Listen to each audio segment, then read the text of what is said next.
예, 선배 동료 의원 여러분, 반갑습니다. 추석 연휴를 지나고 굉장히 오랜만에 뵙는 것 같습니다. 다들 추석 연휴는 잘 보내셨습니까? 예, 의원님들 답변이 쉽게 안 나오는 이유는 저도 충분히 공감하고 있습니다. 예, 사람이 죽었습니다. 무고한 시민이 스스로 목숨을 끊는 그런 결과를 초래했습니다. 민중기 특검의 강압적인 수사에 못 이겨서 정의철 면장이 스스로 극단적인 선택을 하셨습니다. 고인이 남긴 자필 메모 의원님들 다 보셨죠? 제가 메모를 보니까 밑으로 내려갈수록 글씨가 점점 흐려지고 흔들리고 있습니다. 정말 얼마나 그 폭력적인 강압 수사 결과 본인의 양심에 어긋나는 다른 진술을 하게 된 과정에 대해서 심적인 고통이 얼마나 컸을까 하는 생각이 듭니다.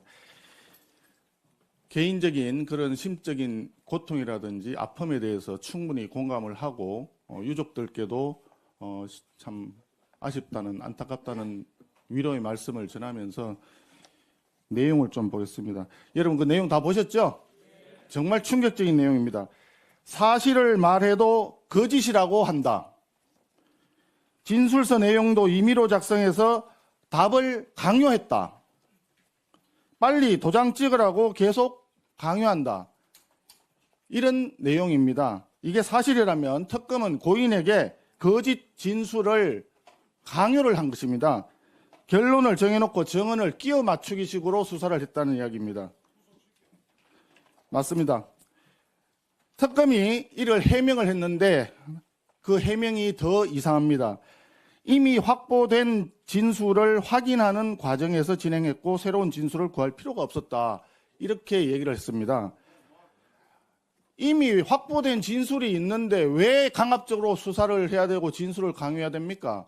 그러면 그 확보된 진술이라는 것이 그러면 답정너식으로 특검에서 결론을 정해놨다는 얘기입니까? 정말 저는 이해가 되지 않습니다. 특검이 이렇게 해명한 것은 허위 진술을 강요했다는 것을 사실상 자백한 거 아니냐라고 하는 지적이 있는데 저는 오히려 그 지적이 설득력 있게 들렸습니다. 또 하나가 있습니다. 특검이 고인에 대한 조사를 오전 10시 10분에 시작을 해서 자정을 넘겨서 다음날 0시 52분에 끝냈다라고 발표를 했습니다.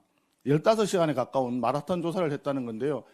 제가 들어보니까 수사 준칙에는 야간 조사는 이제 밤 9시가 넘는 야간 조사는 본인이 동의를 해야 가능하다.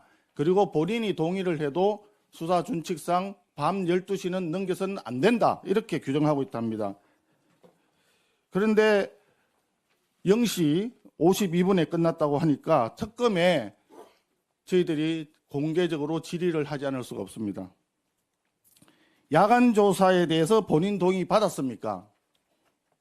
받았는지 확인을 해주시고 동의서를 공개를 해주십시오. 밤 12시를 넘어서 조사를 했는데 이 부분이 수사준칙 위반 아닙니까? 이 부분에 대해서 답변을 해주십시오. 이미 진술이 확보해서 필요하지도 않았다는 조사인데 왜 자정을 넘어서까지 진행한 것이냐. 도대체 무슨 진술을 얻어내려고 반인권적인 수사를 진행한 것이냐라고 하는 것이 질문입니다. 이에 대해서 특검에서는 답변을 해주기 바랍니다.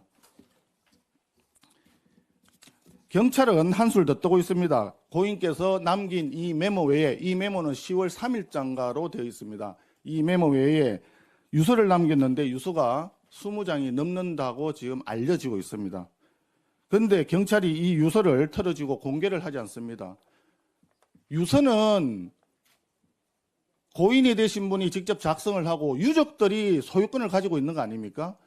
유족들이 소유권을 가지고 있어서 수사 기법상으로는 원본은 돌려주고 사본만 수사기관이 가진다고 합니다. 그런데 왜 유서를 공개하지도 않고 유족들에게 왜 돌려주지도 않습니까? 도대체 그 유서의 내용에 무슨 말 못할 이유가 들어있다는 말입니까? 저는 이 부분 도저히 이해가 되지 않습니다.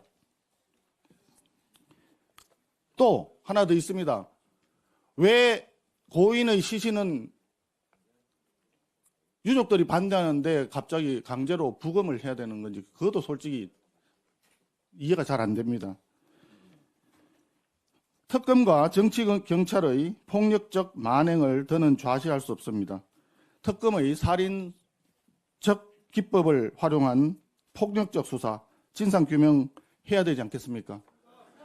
이것을 규명할 수 있는 방법은 특검을 특검하는 방법밖에 없습니다. 그래서 오늘 고인의 억울함을 풀기 위해서 민중기 특검의 폭력 수사에 대한 특검법을 당론으로 발의하고자 합니다. 예. 의원님 여러분들의 박수를 만장일치 동의한 것으로 이해를 하고 특검법 발의에 차질이 없도록 준비하겠습니다. 의원님들 오늘부터 국정감사가 시작이 됩니다. 국정감사는 의원님들 잘 아시다시피 야당의 시간입니다. 더불어민주당이 지금 한 손에 특검과 정치 경찰의 칼을 쥐고 또 다른 손에는 다수당 독재의 칼을 흔들고 있습니다. 간략하게 한번 제가 회상을 해보겠습니다. 방송장악 3법을 통과시켜서 이진숙도 방송통신위원장을 아예 축출시켜버렸습니다. 한마디로 지금 대한민국에는 언론의 자유와 방송의 자유가 이미 빼앗겼다고 봅니다. 그다음에 노란봉투법하고 더 센 상법을 통과시켜서 기업의 자유로운 경영활동과 기업활동의 자유도 이미 빼앗겼습니다. 미국 조지아주에서는 우리 국민이 불법적으로 체포 구금되고 캄보디아에서는 우리 국민이 납치당해서 고문 끝에 사망하고 특검의 살인수사로 국민이 목숨을 잃게 되었습니다. 국민의 안전마저도 이미 빼앗겼습니다. 관세 협상은 실패하고 환율 폭등, 집값 폭등, 물가 폭등으로 민생의 안정도 빼앗겼습니다. 이번 국정감사 기간 동안에 이런 부분들에 대해서 의원님들께서 잘잘못을 철저하게 좀 가려주시고 짚어주셔가지고 국민들께서 알고자 하는 부분들을 속 시원하게 잘 긁어주시기를 요망을 합니다. 이재명 정권의 무도한 독재에 맞설 수 있는 힘은 우리 107명의 국민의힘 의원님 여러분들께서 예리하게 있는 힘을 다해서 이재명 정권의 폭정을 낱낱이 국민에게 고하는 길이라고 생각을 합니다. 일당백의 정신으로 정부 여당의 실정을 치열하고 낱낱이 파헤쳐 주시기를 다시 한번 당부를 드립니다. 감사합니다.